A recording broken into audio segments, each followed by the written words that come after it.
Hi guys, it is Aoife from Fred Was Died Laughing and I'm here with another weekly wrap up. So I read a good few books this week and I finished a few that I had been reading on audiobook, so I will get straight into it and tell you everything that I read. The first book that I finished this week is an ARC copy that I got from Penguin Random House Ireland, and that is Wolf Hollow by Lauren Wolk. This is kind of like a middle grade slash YA short. It's pretty short. It's like about 270 pages and it is about a girl called Annabelle who's living in this kind of small kind of town in America in the 1940s. I think World War II is happening at the time. I think it's World War II that's happening. But she is being bullied by this new girl that's come into her town called Betty, and she's just not very nice. And then Betty accuses this kind of random loner who's kind of known around the town, and he's quite close to Annabelle's family. She accuses him of doing something terrible, and then the next day Betty has disappeared and everyone thinks that this guy called Toby has kidnapped Betty and done something bad to her. She decides she's going to go and try and find Toby and try and find a way that they can figure out where Betty is and kind of get Toby off the hook. I really enjoyed this. It was really kind of beautiful and atmospheric. I really got the feel of the town that they were living in, the kind of small kind of area where, you know, people would believe these rumours and believe these bad things about people that they didn't really know or that they felt a little bit suspicious about, or someone who just didn't quite fit into the way everyone else lived their lives. They were quite, you know, everyone was so quick to believe Toby because he lived on his own and he was a little bit strange and he was a bit shell-shocked from World War I. And yeah, I really enjoyed it. It was a little bit grimmer than I thought it would be, but I thought it was just a really nice read. I really enjoyed Annabelle's family, I should say that. I thought her mum and dad were brilliant. There was a lot of communication between them, and even her gran and granddad were kind of in the picture a little bit as well. And then her aunt was quite different to the rest of her family, was a little bit more bitter and mean-spirited. But you could see the way they kind of treated her, but they dealt with her, but they didn't really take any heed of what she was saying. They were kind of like telling her to shut up, and they believed themselves what they thought about Toby from what they knew about him, and I just really enjoyed that. And yes, so I gave this a 4 out of 5 stars. The next book I read is another book that I got from Penguin Random House Ireland for review, and it is The Last Days of Summer by Vanessa Ronan. This is about a family, again, living in this town, small like American town, but the uncle of the family, there's two girls living with their mum, and their uncle is released from jail after 10 years and he's coming back to live with them, and it's kind of how the whole family have to deal with the fact that he is coming back.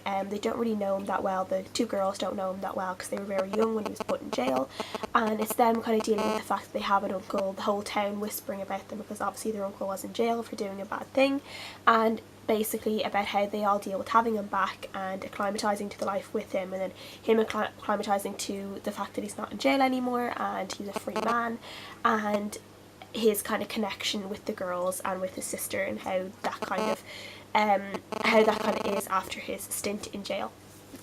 So first of all, I thought this was kind of, even though the subject matter, I thought it would be a little bit light because the cover of this book is like just so pretty and it's just so summery, and I just thought like this is going to be like a nice summer read, but it was actually really dark and was really grim and depressing. And I don't know, like the one thing is that the guy in this, what's his name, Jasper, the uncle, he is not a nice man. He is not someone who's been in jail for something he didn't do. He wasn't accused of something he didn't do. He wasn't, you know, in the wrong place at the wrong time.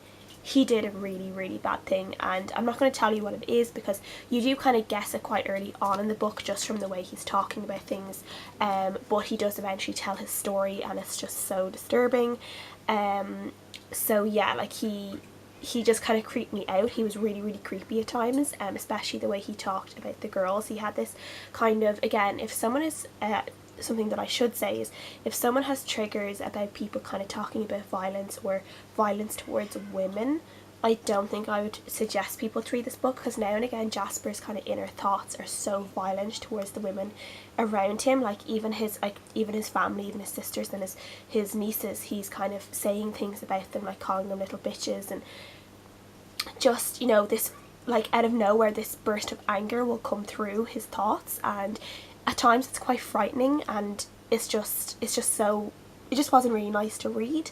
And then he had this like really like connection with the younger niece called Joanne, but he had this kind of weird obsession about the woman he could see in her. So she was 11 years old and you kind of see the woman that she was going to grow up to be, but he just mentioned it so many times it just got like really kind of creepy.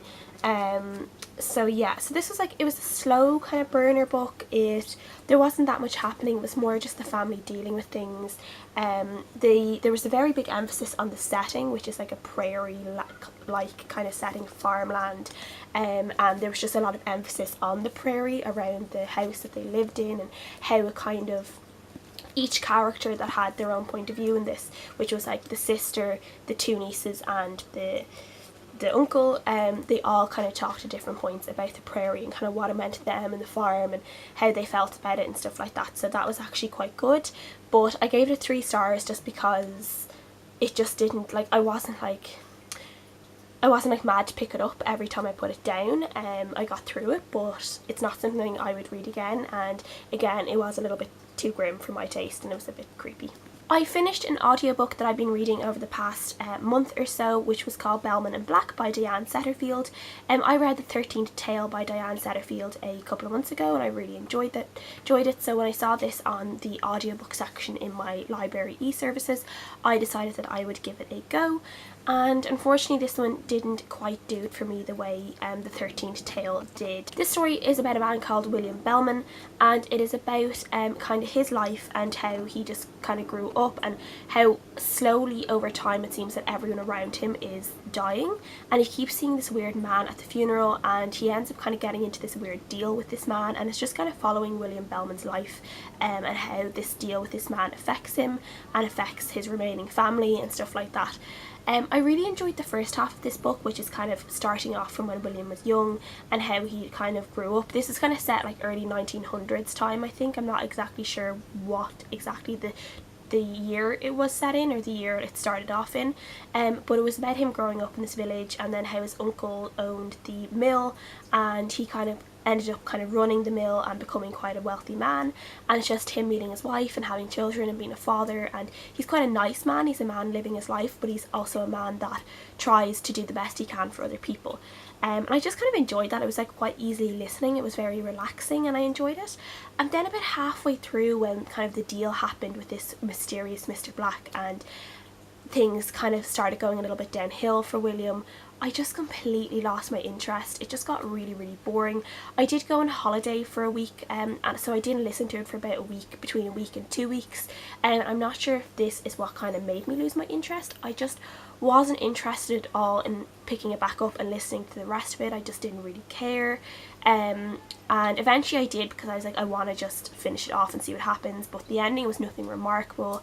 It just ended up being really, really boring in the end, so I had to give it a 2 stars. I just couldn't really give it any more than that. And unfortunately the next book I finished was even worse.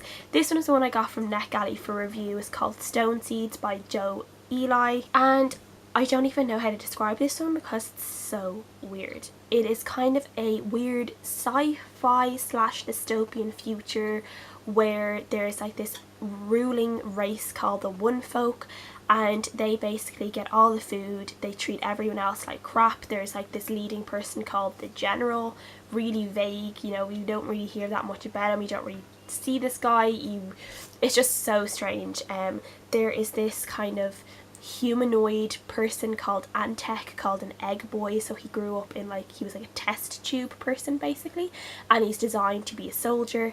There is a girl who's kind of like a healer slash like person who was in the revolution, who is trying to grow seeds to try and feed the people who are starving, and then there's this other guy who is like the last person of this race that was killed off by the general, and he is also kind of the leader of the revolution. And that is literally all I can say, because nothing happened in this book. Like literally nothing happened. It was a lot of pointless, confusing ramble. There was no plot. Like, you know, there's this like rebellion brewing, and there are these people that are in like this rebellion kind of group called the Mother Cupboards, but nothing was like going on. There was nothing being like planned. There was nothing set for like an uprising. I just had no clue what was going on, and I kept like reading it. I should have just gone with my instincts and DNF'd this at like 20%, but for some reason I just told myself to keep on reading and just to see if it got any better, and it just really didn't. It was just so bad. I would definitely never recommend anyone to pick this up because it was a complete waste of my time. I'm angry at myself for not DNFing. Luckily I only read it within a day, within like 24 hours, but again, that's probably half a day, more than a day, that I could have been reading something else, something better. So I gave this a 1 star. I think I would give it a 0 stars if I could give it. Absolutely terrible. And the last book that I finished this week was Wizard of Oz by L.Frank Baum.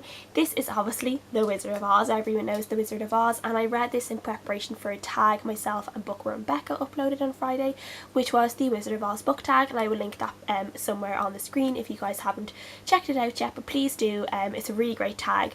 Becca basically had the idea for the tag and I just helped her out in some of the questions and we both did it. But I was really glad to be able to reread this. I haven't reread it in a few years, so I really enjoyed it, and yes, I absolutely loved it. 5 out of 5 stars. I just love all the difference. There's like, for people who haven't read the Wizard of Oz book, it's completely different to the Wizard of Oz movie. There's so much more extra stuff in this, so much more extra adventures. For one, the slippers in this are silver and not ruby slippers, so there's a huge difference from the movies. But yeah, there's just so many extra little bits in this, so I definitely recommend people to pick this up if they haven't picked it up already. So yeah, 5 out of 5 stars. I absolutely love this one. So I'm actually currently in the middle of 2 different books. I'm halfway through Empress by Karen Miller. This is the first book in the Godspeaker trilogy, and this was actually my June TBR jar pick of the month that I never read in June, and I never read it in July either, so I picked it up this month to try and get it done. And I'm about halfway through. It's a little bit heavy, it's a little bit slow, but I am reading it. The main character is really unlikable, so it's making it a little bit difficult to get the urges to pick it back up, to be excited about it. But yes, I will get this finished within the next couple of days. It's just a heavy, it's 700 pages of dense text. As you can see, the writing is quite small in it, so it takes a little bit of time to get through this one. And the next book that I've been reading, I'm actually 70% through it. I'm going to finish it by tonight, and that is All the Ugly and Wonderful Things by Bryn Greenwood. This is a very unusual book about a relationship between an 8-year-old girl and a 24-year-old man, and how it develops as they both grow older. And that's all I'll say for now, but this is absolutely wonderful at the moment. It's really beautiful. It's beautiful and wrong all at the same time, and I'm really enjoying it, and I think I'm going to do a video review on it as well as soon as I'm finished, which will probably be tonight, so I'll probably have a video review up of that during the week, so keep an eye for that. So yeah. And lastly, before I go, I just wanted to throw something out there. I am thinking of possibly doing a readathon sometime in the next few months, maybe the end of October, start of November, that is kind of focused on rereading books, maybe call it the readathon. I'm not really sure yet. I don't have anything kind of written down or set in stone, but please let me know if anyone would be interested in doing that, interested in participating in a readathon that does focus on rereading some favourite books or giving books another chance, etc, etc. So please leave a comment below and let me know if you'd be interested in doing that, because I want to see if there are people that would want to get involved, so if there's any point in doing it at all. So please, yes, let me know. Thank you guys for watching. I'll see you guys during the week, and until next time, bye.